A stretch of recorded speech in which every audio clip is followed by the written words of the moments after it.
Hi guys, আসসালামু আলাইকুম। তোমরা সবাই কেমন আছো? আশা করি ভালো আছো। আল্লাহর মতো আমিও ভালো আছি।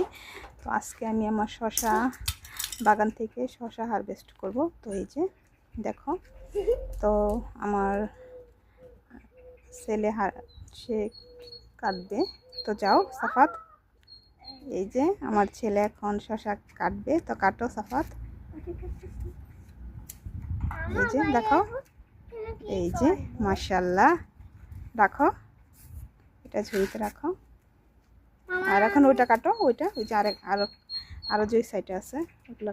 এই যে এই যে মাশাআল্লাহ, আলহামদুলিল্লাহ। এই যে দেখো কত সুন্দর শসা হয়েছে। রাখো।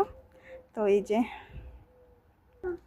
আরেকটা কাটতেছে, স্ট্রবেরি হয়েছে, পেকেছে, ওটা কাটতেছে। হ্যাঁ, এই যে দেখাও একটু, দেখো।